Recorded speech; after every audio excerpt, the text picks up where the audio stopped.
Attorney Roberto Martin Benaventura. Present, ma'am.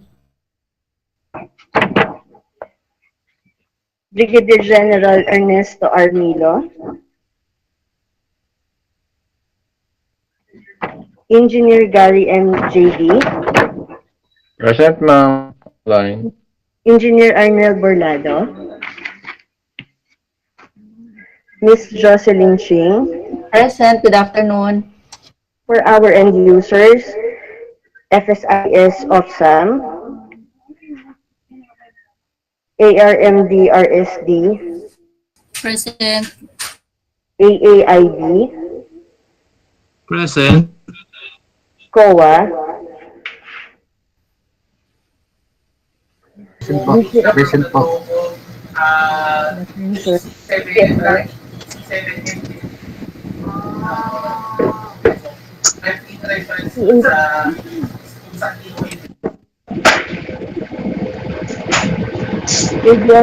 and Present.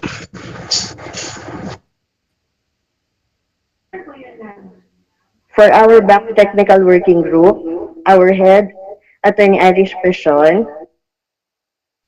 Attorney Maridane Espiritu, Engineer Florian Atienza, Engineer Noric Baez. Present. Good afternoon. Good afternoon. Mr. Jose Marie Anthony Elio, Present. Good afternoon. Mr. Alfred Destura, Engineer John Christian Cala, Miss Maria Tricia Santa Barbara, Present po. and Miss Jamaica Gregorio.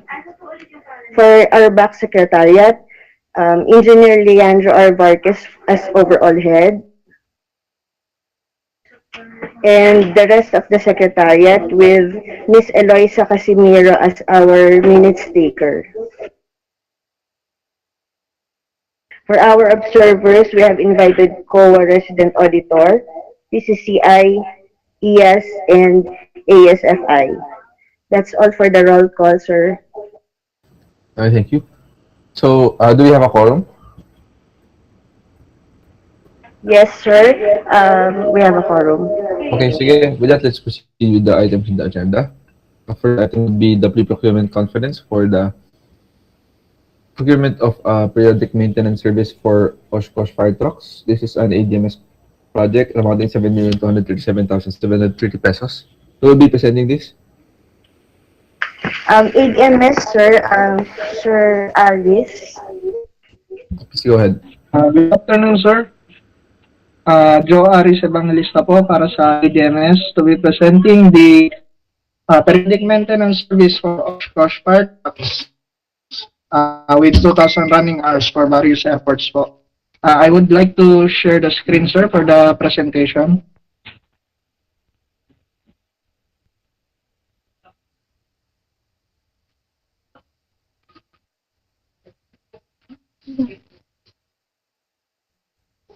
Ayan po. Nakikita na po ba yung nasa screen?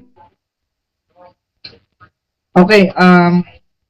So this is the pre-procurement for the periodic maintenance service for Oshkosh fire trucks, PMS E40A 2,000 running hours at various airports. This is for the engine maintenance.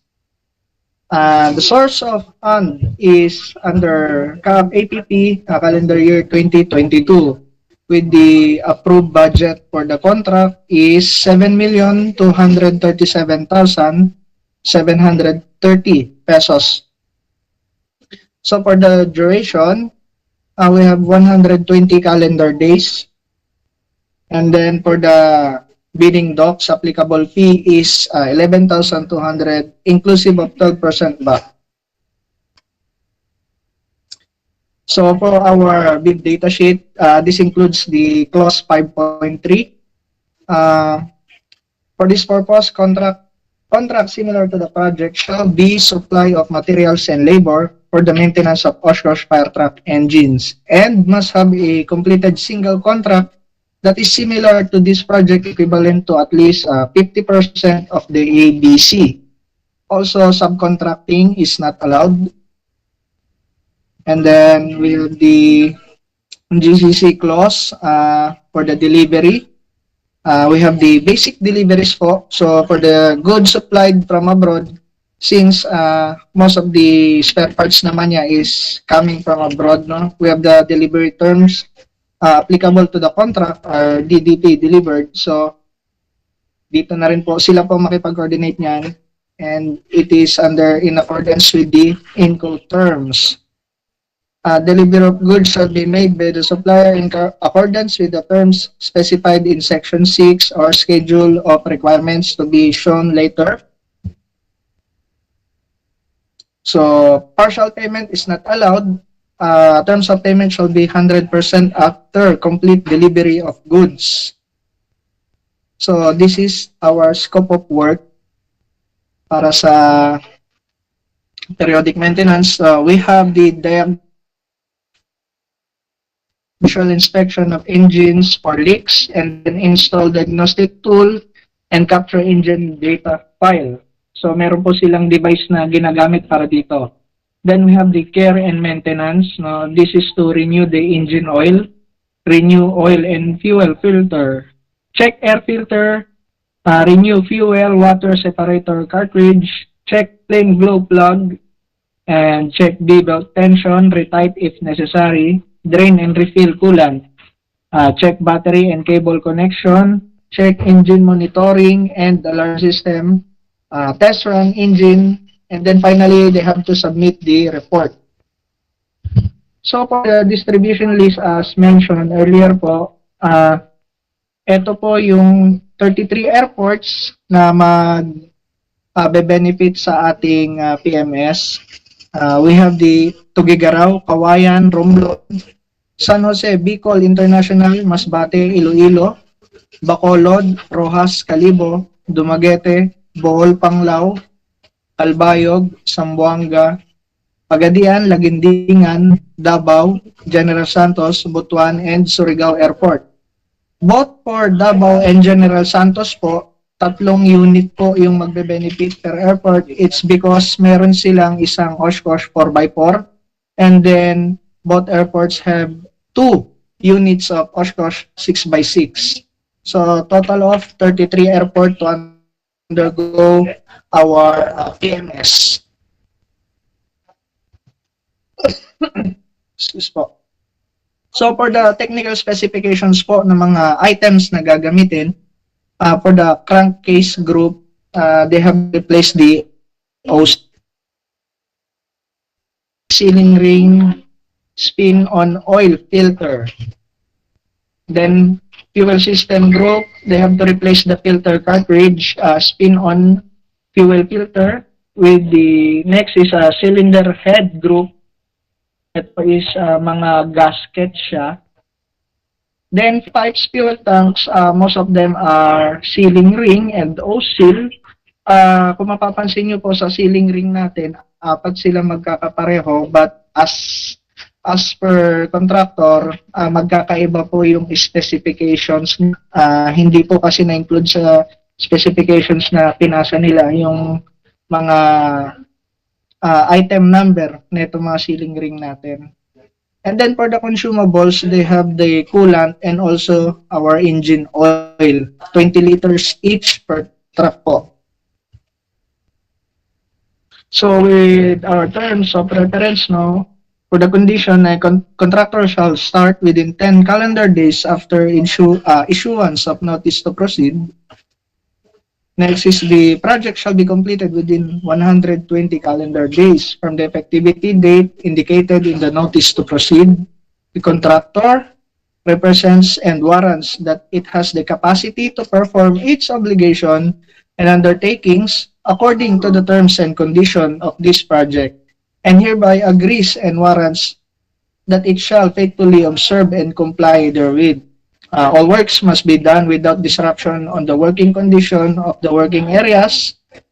Contractor must submit a certification that they are certified or qualified to conduct repair maintenance of Deutsch engine. Engine is TCD 2015 V08.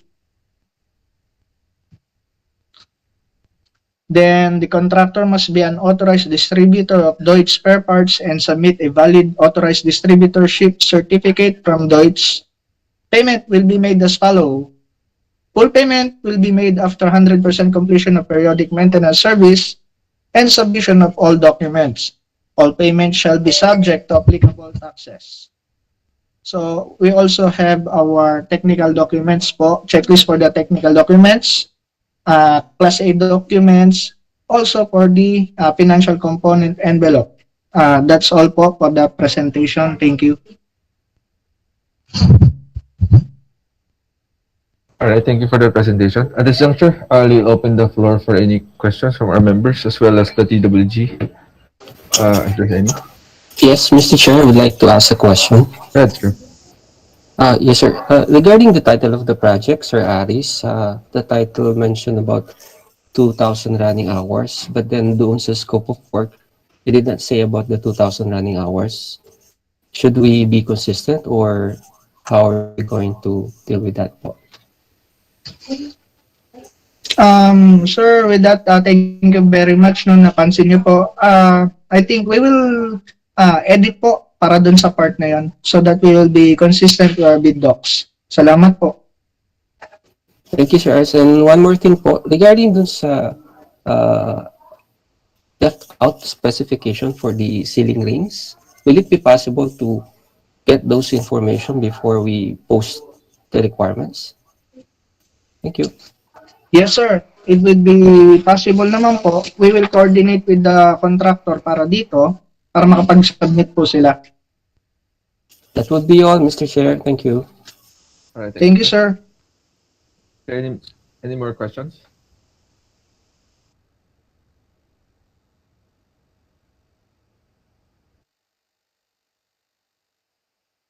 But if there's none, maybe we can have a motion, please. The request here is for posting. Yes, sir.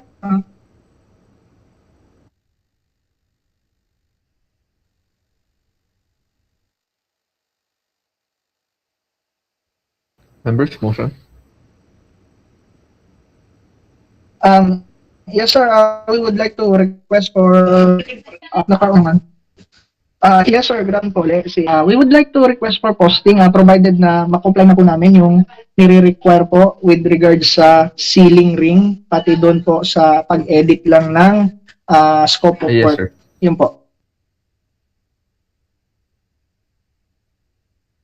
Mr. Chair, Yes, sir.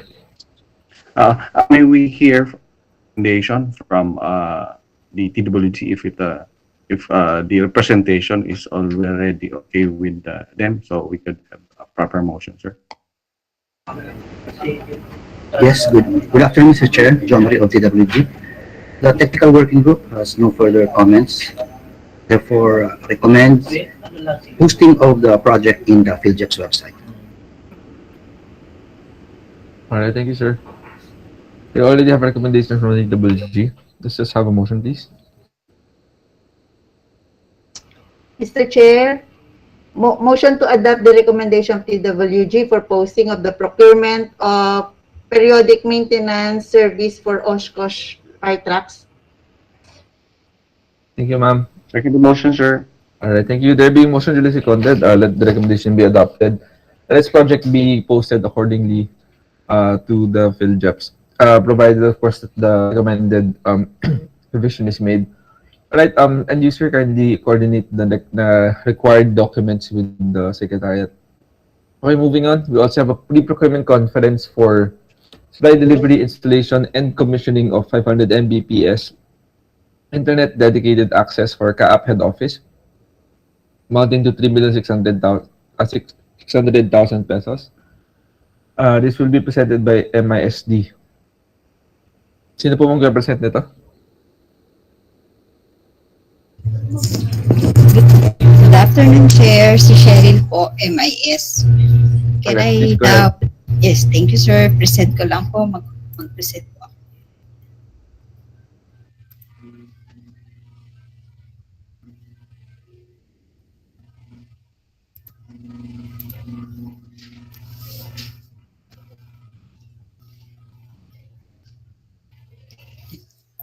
Good afternoon po. The project is to supply, delivery, installationing, and commissioning of 500 Mbps internet dedicated access for CAAP head office. Ang total price po is 3,600 pesos for 1 year. Bali, ang deliveries nire-require po namin for 30 days. So, ito po yung sample. Ito po yung magiging invitation to bid. So, nailagay na po dito na ang deadline for submission is for 21 of May. To the chair. Ayun. Yes, sir. Miss, Yes. Miss She, please Yes po. repeat po yung ABC natin. 3,600,000. Sorry.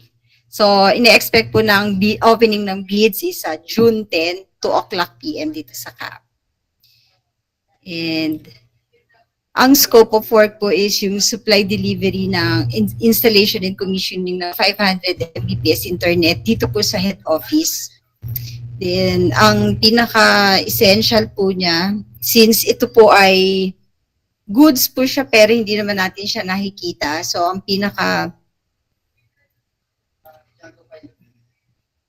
naka-yellow naman po. Mag-ano na lang tayo sa kung saan. Sa big data. Okay. As per BAC Secretariat, a certificate of site inspection shall be duly is required to be submitted. Pursuant to this, ang SLCC po natin, that is at least one contract similar to the project, 50% of it. Ang contract which have the major category of works is yung supply, delivery, installation, commissioning of internet dedicated access within the Philippines, completed within the 5 years prior to the deadline. So, yung checklist po is similar po sa iba nating mga projects. So, may bid security po na ibibigay, 2% of the ABC or 5% of the ABC. And then, for the general conditions of the contract, ang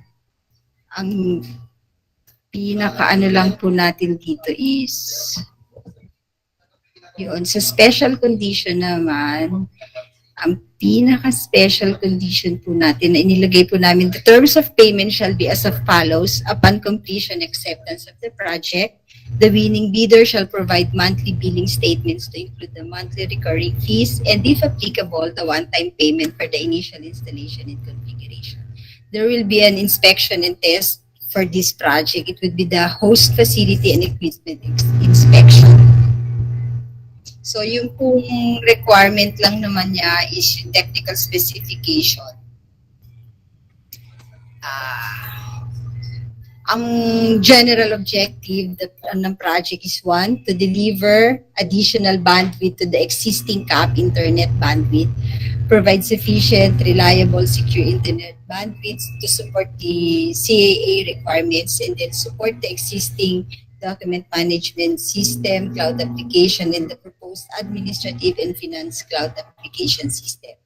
Ang deliverables as sa ngayon po is yung guaranteed, there will be a guaranteed bandwidth of 500 Mbps or leased line, 450 of which will be here at the central office. 20 Mbps will be provided to Manila transmitter, 10 Mbps to FICG, and 20 Mbps to Manila Tower, inclusive of the automatic redundant link for CAAP head office, inclusive of the 28 or 14 usable IP address at CAAP head office. It also must include the MRTG bandwidth graphing tools, or this is the dashboard, 24/7 technical support.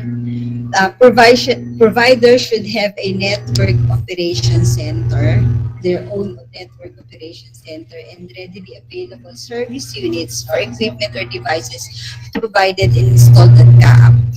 And then also to ensure the reliability and vast network coverage, bidder should be an existing internet service provider, existing and operating here in the Philippines. interested parties are encouraged or required as per the BAC Secretariat to conduct the site inspection. So this should be a requirement to conduct the site inspection. And then, yung bidding forms, the normal bidding forms for the BAC.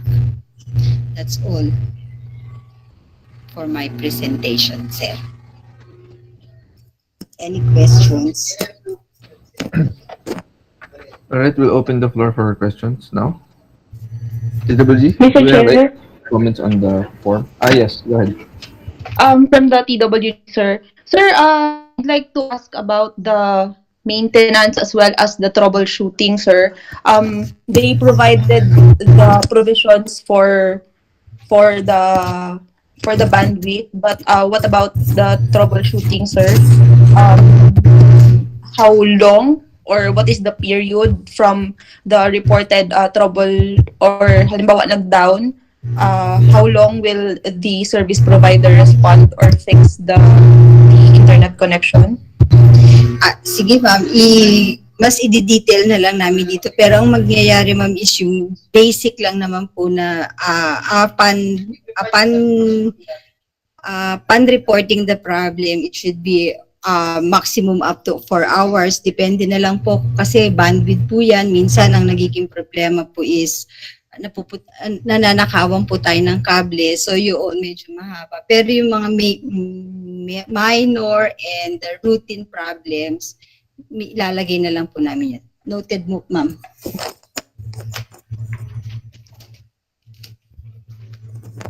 Thank you. That's all for me, sir. To the chair.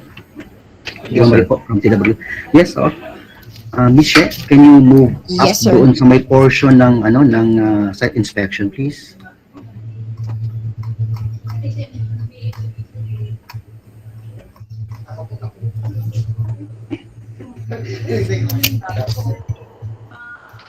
What's up, guys? Site inspection. Good job! Yes, sir. Yan po, Sir John. Yeah, the DW request or suggest that the signatory shall be as follows: OIC or authorized representative of the MISD. And another suggestion that the bidder shall provide photo of the site inspected, and in the photo may kuha po together with the authorized representative. Thank you. Okay. Authorized signatory. Sir, Irish from the TWG.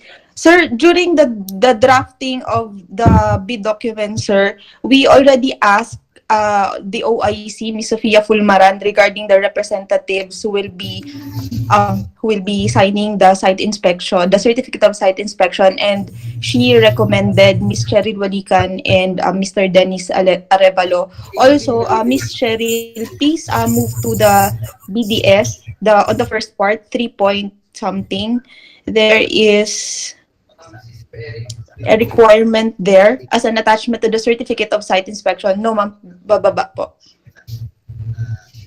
Yes, that one. As an attachment to the certificate of site inspection, there is the ID of the person who conducted the site inspection, copy of the facility logbook, and a picture of the facility together with the representative and as well as the person who conducted the site inspection. Thank you, Attorney Iris. Included na po yung site inspected, no? Photo po ng site inspected, Attorney. Included na rin po. Pictures. Sir, it is in the screen, sir. Yes, na site inspected. Okay, thank you, Attorney Iris. I have a question, Ma'am Cheryl. Yes, sir. Regarding the guaranteed speed for the service, is there any such provision for the requirement? Ano, sir? Ang guaranteed lang, sir, yung 500 MBPS. Yung 500, sir, yun yung ginagaranti po nila. Kasi, sir, yung speed, depende rin yun, isa sa mga factors din naman, sir, no, yung IT infra natin. Pero ang ginagaranti po nila is yung 500 Mbps, tapos may redundancy. Ibig sabihin, pag may naputol po silang linya, definitely may another line sila na ibibigay po sa atin para mabigay po nila yung 500 FPS. I'm sorry, I think the 500 Mbps is more likely to be referred as the subscription speed. So after the subscription, they have to maintain some level of performance to the service they're providing to us. So Minimum, sir, yes, sir. yeah. Minimum, sir, yung 500. So at any given time, minsan, 500, at any given time, sir, dapat laging 500 yung maibibigay nila, sir. Kaya dedicated, yan po yun talaga. Minsan, minsan merong pong nagbibigay sa atin, tumataas po tayo dun sa limit. Pero ang atin po, yung 500, dapat at any given time, sir, meron tayong 500 galing po sa kanila, yung nila. Okay. Miss Don't have any Cheryl, more questions.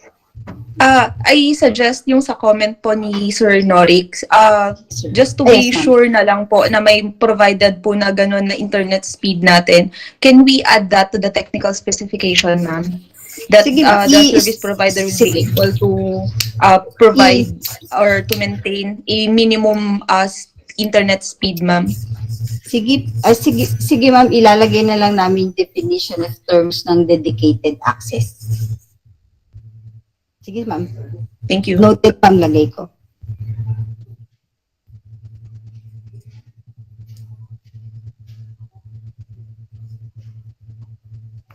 Any more questions and suggestions, sir? Ma'am.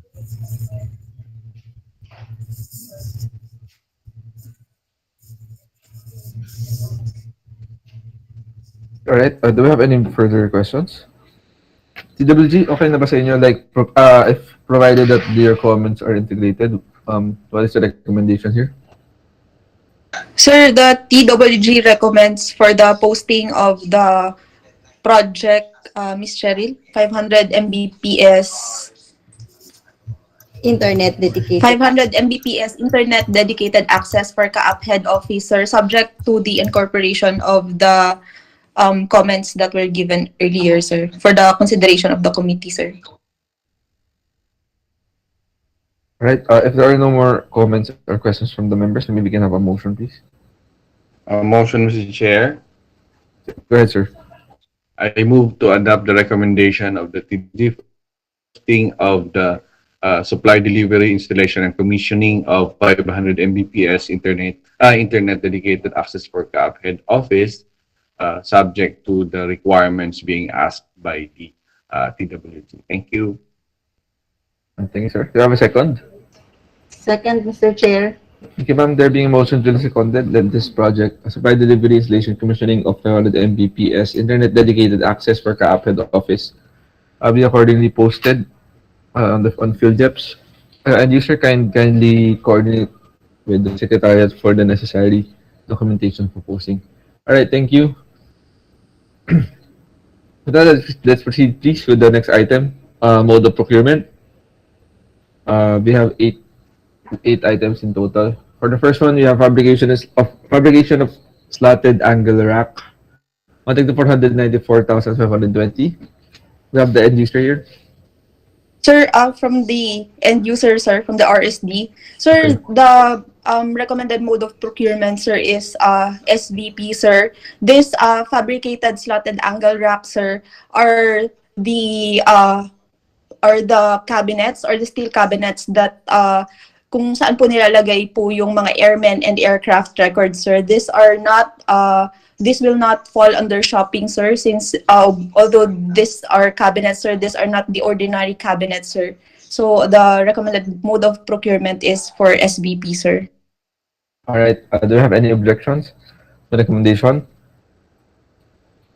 Hearing none, let this be procured by SVP.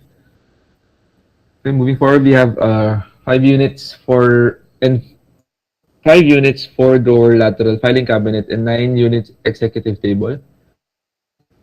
Junior amounting to 145,000 pesos. This is from AAIB. Do you have end user here? Sir Ronda. Good afternoon. This is Kanaronda from AIB. Yes, sir. The request here is for SVP. Yes, sir.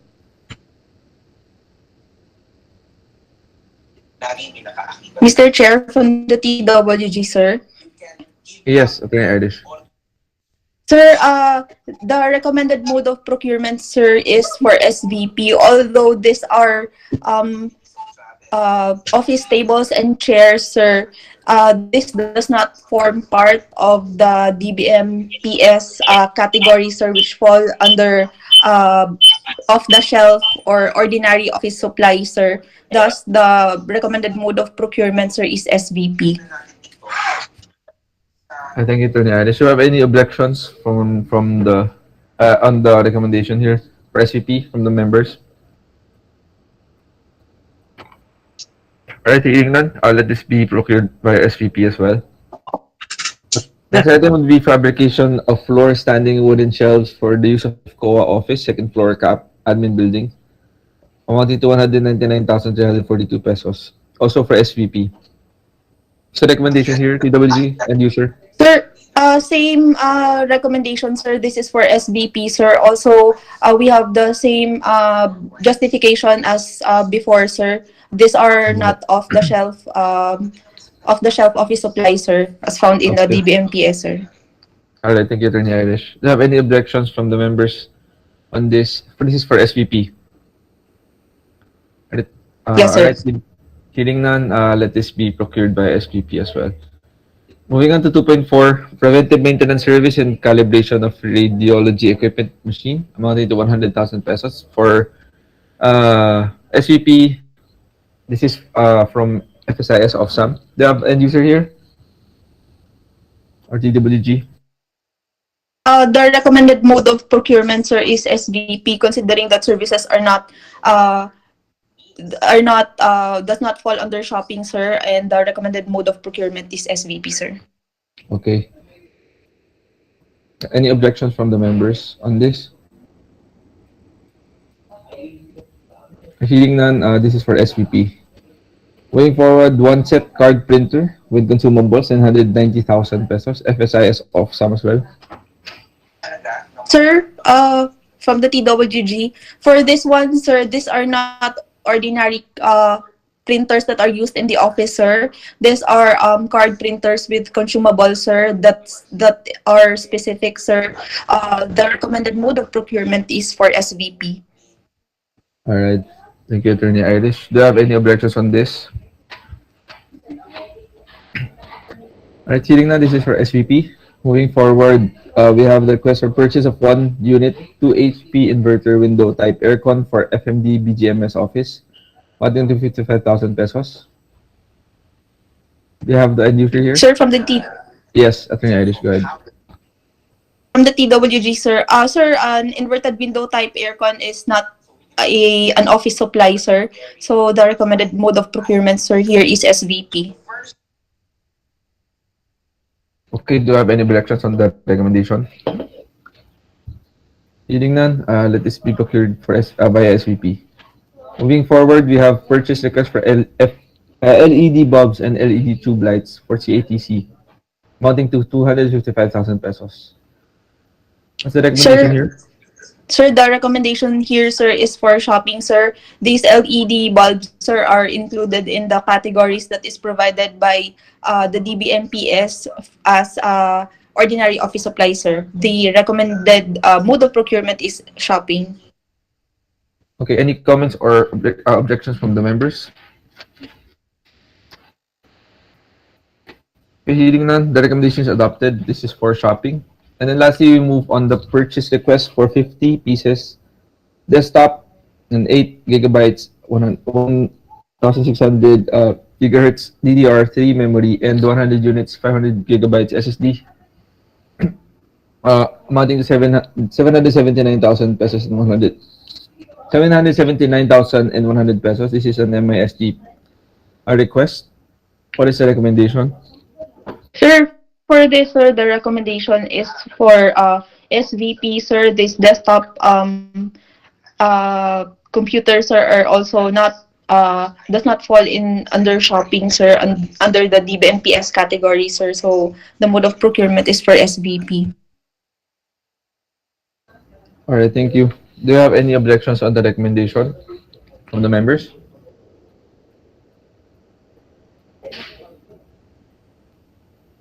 Saan ito gagamitin pala? 100, 150 pieces? Sir, Cheryl po. Sir, Yes, ano ma'am. yan?